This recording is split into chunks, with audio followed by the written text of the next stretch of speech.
Okay, Bayu.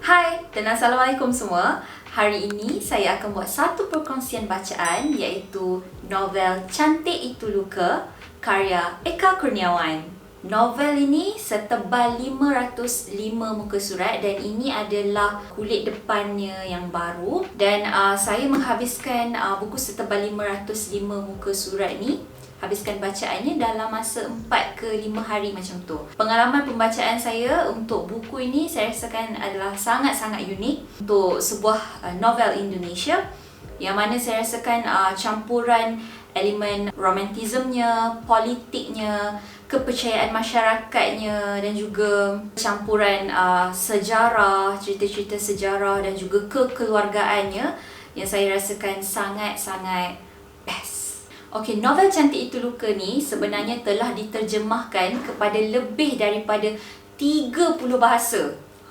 Tu yang dahsyatnya tu. Itu antara fakta paling menarik lah. Dan Eka Kurniawan juga dikatakan mengambil masa yang agak lama untuk menyiapkan satu novel Cantik Itu Luka ni kerana ialah banyak sangat unsur-unsur menarik yang saya rasakan sangat macam dia bukan sahaja novel sastra yang biasa. Okey, sebenarnya novel Cantik Itu Luka ni awalnya diperkenalkan oleh pensyarah saya masa zaman degree dululah dekat U dulu. So masa tu tak ada lagi kesempatan nak pinjam dan baca sebab sibuk dengan hal-hal keduniaan di universiti kan. So sekarang Alhamdulillah ada rezeki untuk beli dan baca dan saya beli buku ni daripada Gadis Buku. Boleh check out diorang punya Instagram. Memang banyak buku Indonesia yang menarik. Buku sastra lah basically. Dan saya rasakan yang beli dan baca buku ni sangat-sangatlah tak rugi. Mungkin ada yang tak pernah lagi baca buku berbahasa Indonesia. Jadi mungkin ada yang tertanya-tanya, susah tak nak baca buku bahasa Indonesia ni? Dan pada saya memang ada perbezaan daripada segi kelancaran saya nak baca buku bahasa Melayu dan juga bahasa Indonesia, tapi masih mudah untuk faham. Dan kalau ada certain words yang kita tak faham, yang saya tak faham, saya akan macam biasalah Google is your friend. Okay, mungkin saya kena cerita sikit sinopsis ataupun asas lah buku ni tentang apa. Sebenarnya buku ni berpusat daripada kisah Dewi Ayu, seorang pelacur yang dipaksa sebagai pelacur lah, dipaksa untuk bekerja sebagai pelacur pada zaman penjajahan Jepun di Indonesia. Dan kemudian dia seolah-olah macam bukanlah berserah, dia tak nampak seperti berserah, tapi dia ada lawan dia secara senyap. Okey, Dewi Ayu ni dia ada 4 orang anak dan semuanya perempuan, hasil daripada diperkosa lah. Tapi 3 orang anak yang dia lahirkan, Alamanda, Adinda dan juga Maya Dewi, juga Maya Dewi, mereka ni memang sangat cantik.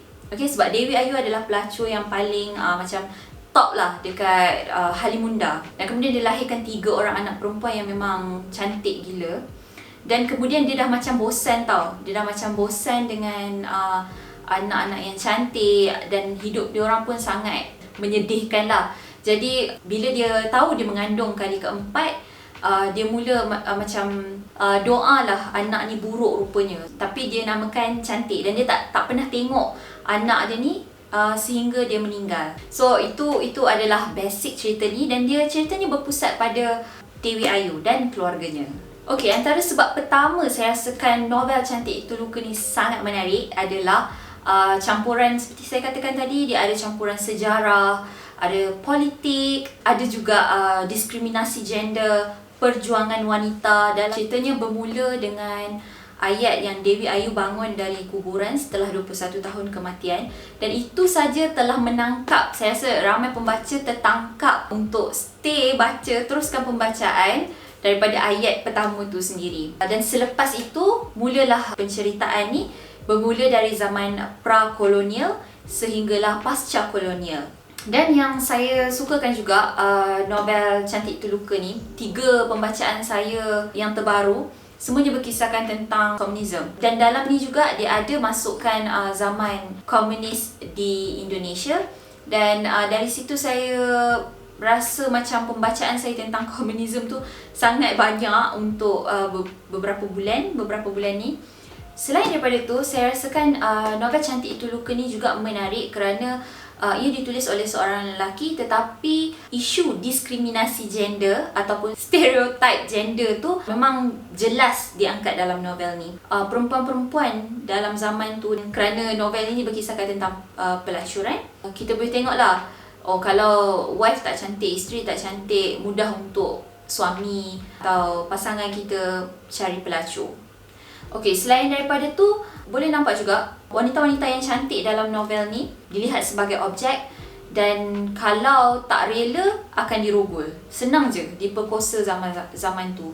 So wanita pada zaman tu, dia macam nilai diorang tu sangat rendah lah. Kita boleh faham bahawa Eka Kurniawan juga cuba menonjolkan yang wanita-wanita ni walaupun lemah, tapi diorang ada semangat juang dia tu, ada semangat melawannya tu dari senyap ataupun dari cara-cara lain yang kita boleh baca dalam novel ni. Selain daripada tu, novel ni juga dia menunjukkan, macam saya cakap tadi, kalau wanita ni ditunjukkan sebagai golongan yang lemah, okey, dan ini menunjukkan bahawa wujud penindasan wanita, khususnya penindasan berlaku dari segi seksualiti, dari banyak kisah yang boleh dibaca dalam novel ni. Dan kemudian novel ni juga membuka sudut pandang saya bagaimana sejarah ataupun apa yang dilalui oleh Indonesia itu sendiri dari zaman jajahan Jepun, Belanda, dan kemudian pendudukan komunis. Tangkap jugalah unsur-unsur sejarah yang memang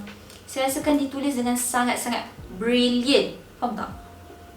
Sebenarnya saya bila baca novel Cantik Itu Luka ni, saya macam hairan lah. Macam Halimunda ni saya tahu satu kawasan ciptaan Eka Kurniawan saja, tapi bila baca tu kita boleh rasa macam rinci, begitu details sejarah wujudnya Halimunda tu macam mana. Dia membuatkan kita rasa macam Halimunda tu adalah satu tempat yang wujud, dan takut untuk saya jejak ke situ. Okey, novel Cantik Itu Luka ni sangat sesuai lah untuk semua yang ingin membaca karya sastra Indonesia, yang saya rasakan antara karya yang sangat brilliant.